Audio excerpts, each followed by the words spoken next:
नमस्कार साथियों, स्वागत है आपका हमारे YouTube चैनल में। आप छत्तीसगढ़ की किस जगह से हमारे समाचार सुन रहे हैं, कृपया कमेंट बॉक्स में लिखकर हमें जरूर बताएं। रायपुर से प्रस्तुत हैं छत्तीसगढ़ के प्रादेशिक समाचार। समाचारों के साथ में रजनी शुक्ला। पहले मुख्य समाचार। राज्य मंत्रिमंडल के सदस्यों के बीच हुआ विभागों का बंटवारा।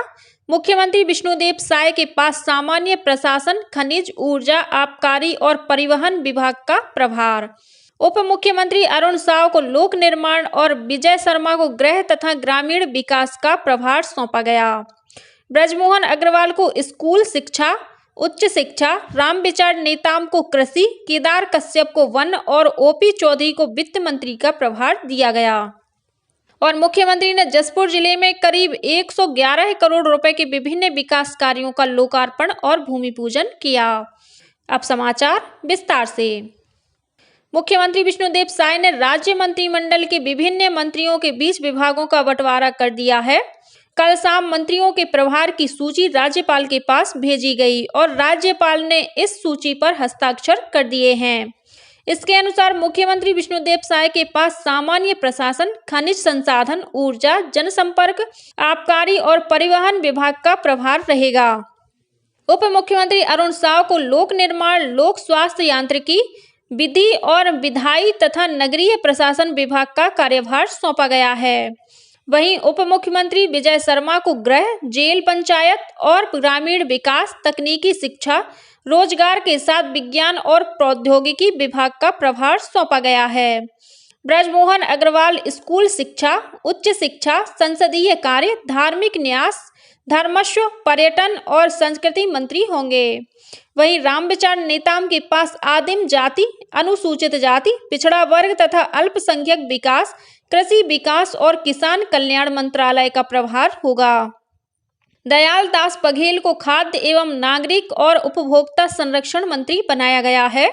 केदार कश्यप को वन, जलवायु परिवर्तन, जल संसाधन, कौशल विकास और सहकारिता विभाग का प्रभार सौंपा गया है।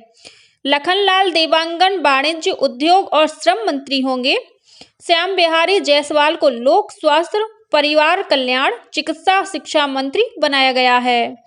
वहीं ओपी चौधरी के पास वित्त, वाणिज्य, कर, आवास तथा पर्यावरण योजना, आर्थिक और सांख्यिकी विभाग का प्रभार रहेगा। लक्ष्मी राजबाड़े महिला बाल विकास तथा समाज कल्याण मंत्री बनाई गई हैं।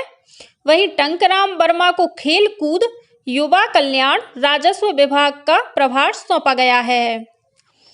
प्रधानमंत्री नरेंद्र मोदी आज उत्तर प्रदेश के अयोध्या में कई विकास परियोजनाओं का शुभारंभ और शिलान्यास करेंगे।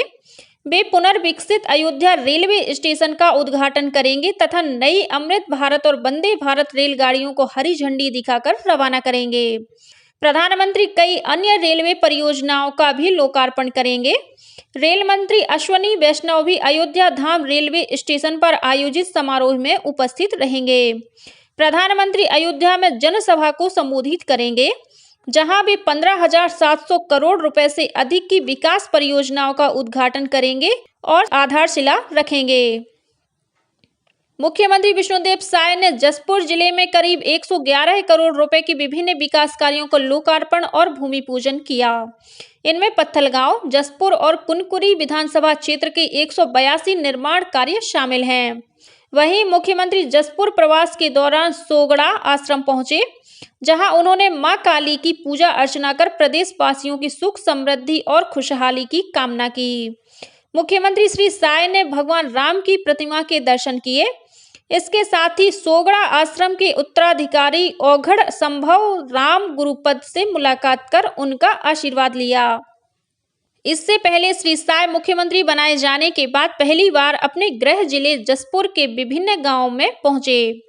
इस दौरान ग्रामीणों ने पारंपरिक वेशभूषा में मांदर और ढोल नगाड़ों के साथ उनका स्वागत किया। प्रधानमंत्री फसल बीमा योजना और पुनर्गठित मौसम आधारित फसल बीमा योजना के अंतर्गत रबी वर्ष 2023-24 हेतु फसलों का बीमा कराने के लिए किसान अब 1 जनवरी 2024 तक आवेदन कर सकते हैं। कृषि विभाग द्वारा कल जारी आदेश के तहत उक्त दोनों बीमा योजनाओं के अंतर्गत रबी फसलों का बीमा कराए जाने की अंतिम तिथि 31 दिसंबर 2023 निर्धारित थी। किंतु 31 दिसंबर को सार्वजनिक अवकाश रविवार होने के कारण बीमा हेतु आवेदन करने की तिथि को एक दिन बढ़ाकर 1 जनवरी 2024 कर दिया गया है। केंद्रीय जनजातीय कार्य मंत्रालय के उप महानिदेशक विश्वजीत दास ने पीएम जनमन योजना के लक्ष्यों को समय सीमा में पूर्ण करने के निर्देश दिए हैं। श्री दास ने कल रायपुर में संबंधित विभागों के नोडल अधिकारियों की बैठक में कहा कि प्रधानमंत्री जनजाति आदिवासी न्याय महाअभियान योजना यानी पीएम जनमन योजना विशेष रूप से कमजोर जनजातीय समूहों के सर्वांगीण विकास की दिशा में केंद्र सरकार की एक महत्वपूर्ण योजना है। उन्होंने योजना के अंतर्गत निर्धारित लक्ष्यों को पूर्ण करने के लिए सभी नोडल विभागों को एक साथ मिलकर कार्य करने पर जोर दिया। उन्होंने कहा कि इसके लिए प्रत्येक पीबीटीजी बसाहट का पूर्णता से सर्वे किया जाना जरूरी है ताकि उस क्षेत्र विशेष में संबंधित सुविधाओं को पहुंचाया जा सके। बैठक की अध्यक्षता आदिम जाति विभाग की आयुक्त सम्मी आदबी ने किया। गौरतलब है कि पीएम जनमन योजना के अंतर्गत 9 केंद्रीय मंत्रालयों के माध्यम से 11 महत्वपूर्ण गतिविधियों का क्रियान्वयन किया जाना है। इनमें पक्का घर, सड़क, विद्युतीकरण, शुद्ध पेयजल, छात्रावासों का निर्माण, मोबाइल मेडिकल यूनिट, पोषण, वन धन केंद्रों की स्थापना तथा आजीविका संवर्धन के लिए कौशल विकास सहित अन्य गतिविधियां शामिल हैं। प्रधानमंत्री नरेंद्र मोदी द्वारा विद्यार्थियों को परीक्षा संबंधी तनाव से दूर रखने के लिए परीक्षा पे चर्चा कार्यक्रम इस बार जनवरी माह के अंतिम सप्ताह में प्रस्तावित है। यह कार्यक्रम कक्षा 6वीं से 12वीं तक के सभी विद्यार्थियों, शिक्षकों और अभिभावकों को ऑनलाइन नामांकन के बाद प्रधानमंत्री से संवाद का अवसर प्रदान करता है। इसमें शामिल समस्त नामांकित प्रतिभागियों को सहभागिता प्रमाण पत्र दिया जाएगा। विद्यार्थियों का नामांकन समूह में शिक्षकों द्वारा भी किया जा सकता है। नामांकन करने की अंतिम तिथि 12 जनवरी है। गौरतलब है कि परीक्षा पे चर्चा कार्यक्रम में विद्यार्थी, शिक्षक तथा अभिभावक 5 वस्तुनिष्ठ प्रश्नों का उत्तर देकर अपना नामांकन करा सकते हैं। इसके साथ ही विद्यार्थी, शिक्षक और अभिभावक प्रधानमंत्री से अपने पूछे जाने वाले प्रश्न भी प्रेषित कर सकते हैं। चयनित प्रश्नों का उत्तर प्रधानमंत्री द्वारा परीक्षा पे चर्चा कार्यक्रम में दिया जाएगा। विकसित भारत संकल्प यात्रा के तहत प्रदेश के विभिन्न स्थानों पर कार्यक्रमों का आयोजन कर लोगों को केंद्र सरकार की विभिन्न कल्याणकारी योजनाओं की जानकारी दी जा रही है। इसी कड़ी में संकल्प यात्रा मोबाइल वैन राजनांदगांव जिले के ग्राम पंचायत पेंडरवानी पहुंची, जहां किसानों को कृषि की नवीन तकनीकों को अपनाने के लिए प्रेरित किया गया। इसके साथ ही खेत में ड्रोन से नैनो यूरिया के छिड़काव का प्रदर्शन किया गया। वहीं बलरामपुर, रामानुजगंज जिले के ग्राम सनावल, कामेश्वर नगर, तुगवा, मझौली, मानपुर और हरगवा में विकसित भारत संकल्प शिविर का आयोजन किया गया। इस दौरान विभिन्न विभागों द्वारा केंद्र सरकार की जन कल्याणकारी योजनाओं की जानकारी देने के लिए स्टॉल लगाए गए। कार्यक्रम में ग्रामीणों ने विकसित भारत बनाने की शपथ ली। वहीं स्कूली बच्चों ने सांस्कृतिक कार्यक्रम की भी प्रस्तुति दी। उधर कोरिया जिले के ग्राम कटगोड़ी और पुसला में विकसित भारत संकल्प यात्रा का आयोजन किया गया।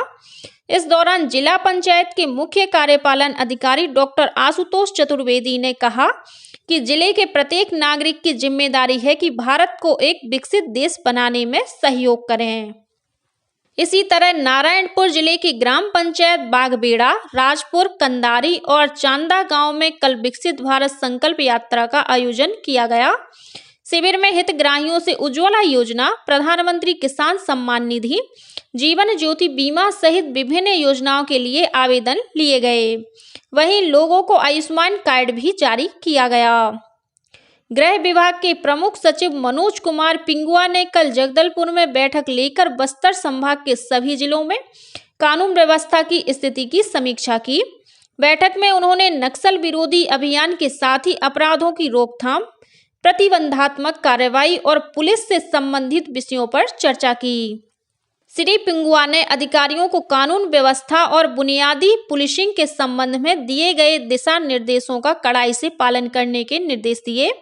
बैठक में बस्तर रेंज के पुलिस महानिरीक्षक सुंदर राज पी, कांकेर रेंज के उप पुलिस महानिरीक्षक बालाजी राव सहित वरिष्ठ पुलिस अधिकारी उपस्थित थे। छत्तीसगढ़ राज्य ओपन स्कूल द्वारा आयोजित मुख्य एवं अवसर परीक्षा 2024 में सम्मिलित होने के लिए प्रवेश की अंतिम तिथि 31 दिसंबर 2023 है। इस निर्धारित तिथि के पश्चात 1 जनवरी से 15 जनवरी 2024 तक 500 रुपये विलंब शुल्क के साथ छात्र छात्राएं परीक्षा आवेदन फॉर्म जमा कर सकते हैं। छात्र प्रवेश से संबंधित अधिक जानकारी के लिए अपने समीपस्थ अध्ययन केंद्र में संपर्क कर जानकारी प्राप्त कर सकते हैं। प्रवेश के लिए आवेदन पत्र छत्तीसगढ़ राज्य ओपन स्कूल के वेबसाइट से डाउनलोड कर सकते हैं और अपने समीपस्थ अध्ययन केंद्रों में बिना विलंब शुल्क के 31 दिसंबर तक जमा कर सकते हैं। छत्तीसगढ़ संस्कृत विद्या मंडलम द्वारा हायर सेकेंडरी उत्तर मध्यमा प्रथम वर्ष कक्षा 11वीं एवं द्वितीय वर्ष कक्षा 12वीं, हाई स्कूल पूर्व मध्यमा प्रथम वर्ष कक्षा 9वीं एवं द्वितीय वर्ष कक्षा 10वीं की मुख्य परीक्षा 2024 की समय सारणी जारी कर दी है। जारी समय सारणी के अनुसार हाई सेकेंडरी कक्षा 11वीं एवं 12वीं की परीक्षा 1 मार्च से 19 मार्च तक होगी। हाई स्कूल कक्षा 9वीं और कक्षा 10वीं की परीक्षाएं 2 मार्च से 21 मार्च तक आयोजित की जाएंगी। बीजापुर जिले में प्रेशर बम की चपेट में आने से डीआरजी का प्रधान आरक्षक अरविंद एक्का घायल हो गया। मिली जानकारी के अनुसार गंगालूर थाना क्षेत्र में कल सुबह डीआरजी के जवान सुरक्षा बल का कैंप खोलने के लिए कावड़ गांव गए थे। इसी दौरान एक जवान माओवादियों द्वारा लगाए गए प्रेशर बम की चपेट में आ गया। घटना में घायल जवान के पैर में गंभीर चोट आई है, जिसे बेहतर इलाज के लिए रायपुर लाया गया है। और अब पेश है मौसम का हाल। प्रदेश के सरगुजा संभाग और उससे लगे जिलों में आगामी 1 और 2 जनवरी को हल्की से मध्यम वर्षा होने की संभावना है। वहीं 3 जनवरी से वर्षा का क्षेत्र धीरे धीरे दक्षिण की ओर बढ़ सकता है। मौसम विभाग से मिली जानकारी के अनुसार एक द्रोणिका मध्य क्षोभ मंडल के उत्तर में बनी हुई है। इसके साथ ही प्रदेश में पूर्व से गर्म और नमी युक्त हवा आ रही है। इसके असर से प्रदेश के सरगुजा संभाग और उससे लगे जिलों में हल्के बादल छाए रहने और बारिश होने की संभावना है। वहीं प्रदेश के न्यूनतम तापमान में भी बढ़ोतरी हो सकती है। और अब कुछ अन्य खबरें संक्षेप में। शासकीय आयुर्वेद महाविद्यालय चिकित्सालय रायपुर में कल 1480 बच्चों को स्वर्ण अमृत प्राशन कराया गया। आयुर्वेद महाविद्यालय चिकित्सालय द्वारा हर पुष्य नक्षत्र तिथि में 0 से 16 वर्ष के बच्चों को स्वर्ण प्राशन कराया जाता है। बच्चों के सर्वांगीण विकास के लिए यह काफी लाभदायक होता है। इसी के साथ छत्तीसगढ़ के समाचारों का ये बुलेटिन समाप्त हुआ। नमस्कार।